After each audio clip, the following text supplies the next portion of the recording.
유다의 시드기야 왕 열째 해 곧 느부갓네살 18째 해에 여호와의 말씀이 예레미야에게 임하니라. 그때의 바벨론 군대는 예루살렘을 에워싸고 선지자 예레미야는 유다의 왕의 궁중에 있는 시위대 뜰에 갇혔으니 이는 그가 예언하기를 여호와의 말씀에 보라 내가 이 성을 바벨론 왕의 손에 넘기리니 그가 차지할 것이며 유다 왕 시드기야는 갈대아인의 손에서 벗어나지 못하고 반드시 바벨론 왕의 손에 넘겨진 바 되리니 입이 입을 대하여 말하고 눈이 서로 볼 것이며 그가 시드기야를 바벨론으로 끌어가리니 시드기야는 내가 돌볼 때까지 거기에 있으리라. 여호와께서 이와 같이 말씀하시니라. 너희가 갈대아인과 싸울지라도 승리하지 못하리라 하셨다 하였더니 유다 왕 시드기야가 이르되 내가 어찌하여 이같이 예언하였느냐 하고 그를 가두었음이었더라.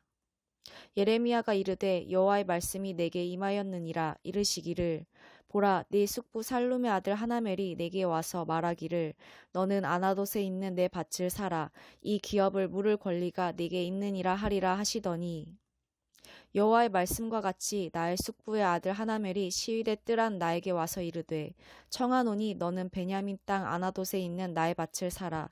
기업의 상속권이 내게 있고 물을 권리가 내게 있으니 너를 위하여 사라 하는지라. 내가 이것이 여호와의 말씀인 줄 알았으므로 내 숙부의 아들 하나멜의 아나돗에 있는 밭을 사는데 은 17세겔을 달아주되 증서를 써서 봉인하고 증인을 세우고 은을 저울에 달아주고 법과 규례대로 봉인하고 봉인하지 아니한 매매 증서를 내가 가지고 나의 숙부의 아들 하나멜과 매매 증서의 인친 증인 앞과 시위대 뜰에 앉아있는 유다 모든 사람 앞에서 그 매매 증서를 마세야의 손자 네리야의 아들 바룩에게 붙이며 그들의 앞에서 바룩에게 명령하여 이르되 만군의 여호와 이스라엘의 하나님께서 이와 같이 말씀하시기를 너는 이 증서 곧 봉인하고 봉인하지 않은 매매 증서를 가지고 토기에 담아 오랫동안 보존하게 하라. 만군의 여호와 이스라엘의 하나님께서 이와 같이 말씀하시니라.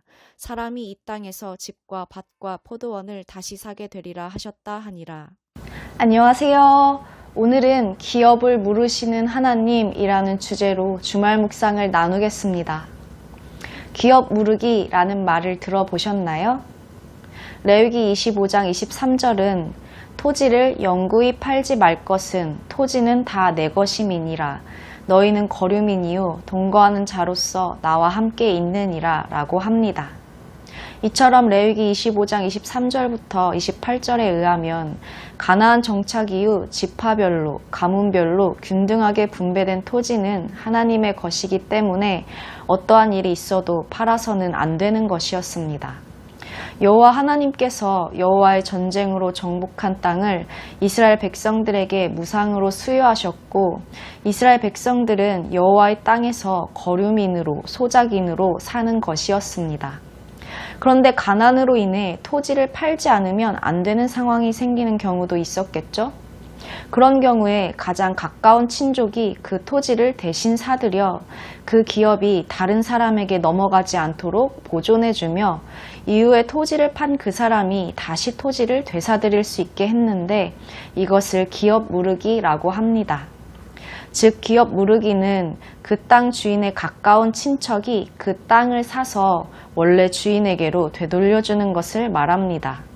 기업을 무르는 자는 땅만이 아니라 빚에서 해방시키기도 했어요. 오늘 본문은 하나님께서 예레미야 선지자에게 기업 무를 자의 역할을 하라고 하십니다. 오늘 본문을 나누어 볼게요. 1절에 기록되어 있는 시드기야 왕과 느부갓네살 왕의 연대기는 그때가 남왕국 유다의 멸망 직전인 주전 588년의 한 시점에 해당하는 것임을 잘 보여줍니다. 당시 느부갓네살 왕의 바벨론 군대는 예루살렘을 포위한 상태에 있었고 예언자 예레미야는 체포되어 유다 왕의 궁중에 있는 시위대 뜰에 갇혀 있었습니다. 예레미야는 무슨 이유로 시위대 뜰에 갇혀 있었을까요? 3절부터 5절은 예레미야가 어떤 이유로 궁중의 시위대 뜰에 갇히게 되었는지를 설명해 줍니다. 개역 개정판은 시드기야의 책망, 내가 어찌하여 이같이 예언하였느냐를 5절의 마지막에 두고 있지만 히브리어 본문에 의하면 시드기야의 책망은 3절에 가장 먼저 언급되면서 시드기야 자신이 원하지 않았던 하나님의 말씀을 본인의 입을 통해 듣는 역설을 보여주어요. 예언의 메시지를 살펴보면 이러하지요. 하나님께서 예루살렘 성읍을 바벨론 왕의 손에 넘기실 것과 유다 왕 시드기야는 갈대아인들의 손에서 벗어나지 못한 채로 바벨론 왕의 손에 넘겨지게 될 것. 그리고 유다 나라는 갈대아인들과 싸울지라도 그들을 이기지 못하여 죽거나 포로가 될 것을 말하고 있습니다. 여기서 입이 입을 대하여 말하고 눈이 서로 볼 것이며 라는 구절은 바벨론 느부갓네살 왕에게 넘겨진 시드기야 왕이 느부갓네살 왕과 대면하여 마주보고 말하는 상황에 처해지게 될 것을 알려주어요. 이 예언은 시드기야 왕의 심기를 불편하게 만들었기에 예레미야는 시위대 뜰에 갇히게 되었습니다. 비록 예레미야는 갇혔지만 하나님의 말씀은 전혀 갇히지 않았어요. 하나님은 또 예레미야에게 말씀하시는데 예레미야의 숙부 살룸의 아들 하나멜이 예레미야를 찾아와 아나돗에 있는 자신의 밭을 사라고 요구할 것이라고 말씀하셨습니다. 그리고 8절을 보니 여호와의 말씀과 같이 하나님께서 예레미야에게 예고하신 말씀과 같이 실제로 하나멜이 시위대 뜰에 갇혀있던 예레미야를 찾아와 아나돗에 있는 자신의 밭을 사라는 제안을 합니다. 우리는 하나멜이 왜 땅을 팔려고 했는지 알 수 없어요. 하지만 확실히 알 수 있는 것이 있는데 예레미야는 그 땅을 살 이유가 전혀 없었다는 것입니다. 지금 예레미야는 감옥에 갇힌 죄수예요. 풀려날 가망이 없는 데다 당연히 시골의 농사 수확물을 즐길 수 없었습니다. 또 예레미야는 아내나 자녀가 없었어요. 미래의 땅을 물려줄 후손이 없었습니다. 무엇보다 예루살렘의 포위와 패배가 확실한 상황에서 밭을 구입한다니요. 예루살렘 성과 그 주변 마을들이 파괴되어 밭은 필시 느부갓네살의 점령군에 의해 짓밟힐 것입니다.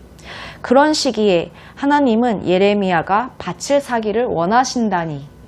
하나님은 왜 이렇게 말씀하셨을까요? 15절이 예레미야의 토지 매입이 갖는 상징적인 의미를 설명합니다. 만군의 여호와 이스라엘의 하나님께서 이와 같이 말씀하시니라. 사람이 이 땅에서 집과 밭과 포도원을 다시 사게 되리라 하셨다 하니라. 예레미야가 밭을 사고 매매 증서를 토기에 담아 영구히 보존하는 것은 유다 나라가 바벨론으로 인해 망하게 된 후에도 반드시 그들이 포로로 잡혀갔던 바벨론 땅에서 다시 고국으로 돌아와 본토에서 토지를 사고 파는 평안한 시절이 도래할 것을 보여주는 것이었습니다. 사람이 집과 밭과 포도원을 사는 것처럼 일상생활 전체를 포괄하는 회복을 의미하는 것입니다. 하나님은 나라가 망하는 상황에서 하나님의 능력으로 이루어지는 복된 재건의 날을 내다보게 하셨습니다. 참 이상하지요? 이스라엘은 그들의 행위 때문에 패망하는 것인데 그런데 이 모든 일은 어떻게 해서 가능하게 되는 것일까요? 그것은 하나님이 주권적이고 구속적인 뜻에서 비롯된 새로운 미래를 여시기 때문에 가능합니다. 토지 무르기라는 예레미야의 상징적인 행동이 보여주듯이 순전히 여호와 하나님께서 자기 백성의 땅을 속량하시기 때문에 가능하게 됩니다. 이스라엘 백성들이 비록 하나님의 언약을 배반하여 바벨론의 포로로 잡혀갈지라도 여호와 하나님 자신이 기업 물을 자가 되셔서 그 백성들을 돌아오게 하시겠다는 말씀입니다. 하나님이 백성들을 포로에서 다시 회복된 땅으로 데리고 오실 것이며 언약 관계를 회복하실 것임을 말씀하신 것입니다. 이것은 장차 여호와께서 그리스도를 통하여 자기 백성의 기업을 물을 것을 보여주시는 것이기도 합니다. 베드로전서 1장 4절은 이렇게 말해요.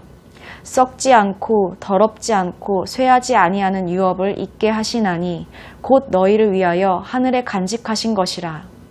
하나님이 백성을 일으켜 다시 새로운 삶을 주시는 은혜와 구속은 그리스도께서 우리 죄를 위하여 죽으시고 사흘 만에 다시 살아나신 십자가와 부활에서 궁극적으로 성취됩니다. 예수 그리스도께서 기업 물을 자가 되셔서 십자가에서 다 이루심으로 이제는 유대인이나 이방인의 차별이 없이 예수 그리스도 안에서 하늘의 기업을 받은 자들이 되었습니다. 오늘 예레미야를 통하여 기업을 무르겠다 하시는 하나님을 묵상해 보셨나요? 십자가에서 죄의 값을 지불하시고 우리를 사셔서 우리의 기업 물을 자가 되신 예수 그리스도의 사랑을 더욱 알아가기를 원합니다. 함께 기도할게요. 하나님, 하나님을 알지 못하여 죄의 종으로 살았던 우리에게 하나님의 능력으로 이루어지는 복된 회복의 날을 허락하셨습니다. 이 모든 것은 하나님이 주권적이고 구속적인 뜻에서 비롯된 은혜이며 사랑입니다. 순전히 하나님께서 우리를 속량하셨습니다. 예수 그리스도께서 우리의 죄를 대신 지시고 고난을 받아 십자가에서 죽으셔서 그 은혜로 이제 우리는 죄의 종에서 의롭다 하심을 얻은 자유인이 되었습니다. 예수 그리스도께서 우리 죄를 위하여 죽으시고 사흘 만에 다시 살아나신 십자가와 부활은 유대인이나 이방인의 차별이 없이 그를 믿는 모든 자들을 예수 그리스도 안에서 하늘의 기업을 얻는 자들이 되게 하셨습니다. 죄의 값을 지불하시고 우리를 사셔서 우리를 회복시키시며 약속의 자녀로 새로운 삶을 주시는 은혜와 구속을 감사합니다. 이제는 땅에 썩어질 것이 아닌 하늘의 기업을 받은 자녀로 합당한 삶을 살아가게 하옵소서. 우리의 기업 물을 자가 되신 예수 그리스도의 사랑을 더욱 알아가게 하옵소서. 예수님의 이름으로 기도합니다. 아멘. 감사합니다.